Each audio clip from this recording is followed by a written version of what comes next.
I'm looking forward to this story with Harold the H. Peacock, who is a Ipswich historian. He has got a website called historyouthere.com. Don't forget, send in your entries to the competition, and we'll find a good prize. But we've had a few. But ladies, get your burlesque on and get some of those ostrich feathers and do the ark. You just want the feathers. Probably. Anyway. Now, we're talking about shanties, and we've been doing a bit of Googling. We have. And it's an old shack, a hut. Mainly, they used to use them around Roma and the river there. The indigenous people used to make them out of galvanised iron, and I went up there for 6 months with my dad. So let's talk to Harold, the H. Peacock, about a lady who had she was rich, a millionaire, who lived in a shanty in East Street. G'day there, Harold the H. Yes, good morning, Danny. Yeah, this is Ipswich's $36 million woman, and she did indeed live in a shanty. This is good. Mate, tell us. This is a great story. Yeah, look, it was a century ago. Ipswich's Nora Rebecca Williams was one of the best-known personalities of the Queensland law courts. Wow. At one time, she was a claimant to the Lewis Thomas millions. Now, he was the Blackstone coal miner whose estate was valued at over $60 million in today's money. Wow! But Nora's story began modestly in October 1921 when Frank Shy went to the Ipswich court to apply for an eviction order against Nora. They were living next door to one another on East Street in the centre of town. Now, Nora displayed the legal acumen that would define her career. Wow. You see, Norma avoided an actual eviction order by agreeing outside of court, very cleverly, to leave the property. This allowed her to later ignore the agreement entirely and heralded 7 years of court proceedings that made her one of the best-known women in Queensland. Wow. Now, Nora had got her son to build a shanty on the block for her to live in. In November 1921, the Ipswich City Council supported a further complaint from Frank Shy to stop Nora continuing to build without the proper permits. Frank. Nora was fined £1. In March 1922, Nora was charged with ignoring a council order.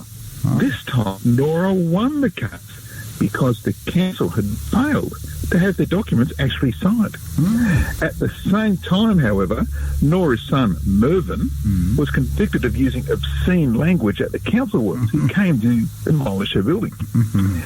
In September 1922, Nora was back in court for still ignoring the order. The house was described as 6 feet high, built of open lattice, with 7 sides all covered in corrugated iron. There you go. She claimed that the council was only trying to get the property for Mrs. Shy next door. Of course. But Nora was fined £2. In April 1923, the stakes had risen dramatically, and Nora was in the Ipswich Circuit Court before a judge and jury. Wow.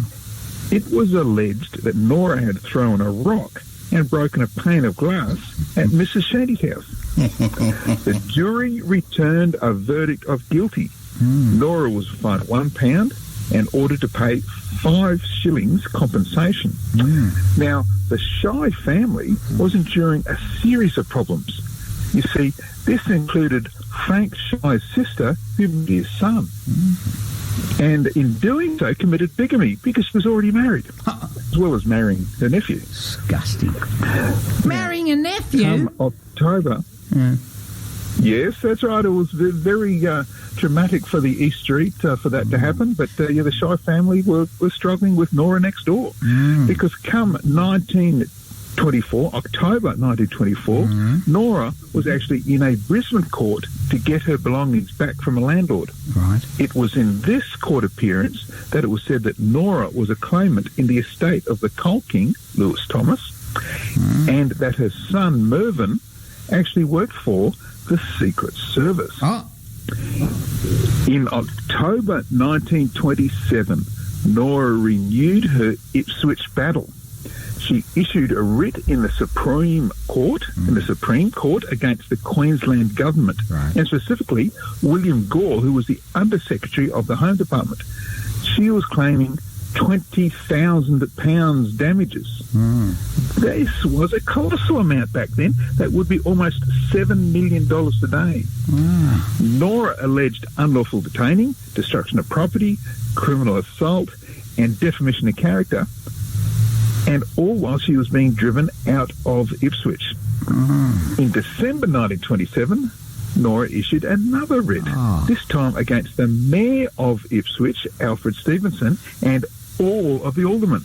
You know why? She claimed she was putting into the circuit court, and it just kept going round and round and round. Keep going. She claimed further damages of £20,000. It's another $20,000. Nora said that Mrs. Lewis Thomas had bribed the council and that Frank Shy had bribed 2 policemen to garrote her son and call him illegitimate. Garrote? What's more, Norma alleged that they destroyed her garden and took 14 head of cabbage, and that the police and city councillors had eaten them for dinner. Nora upped the ante still more in January 1928 when she issued a writ claiming £50,000 damages from Mrs. Lewis Thomas herself. A few days later, Nora issued a writ against the Queensland Police Commissioner, William Ryan. She claimed £5,000 damages for unlawfully detaining her in an asylum.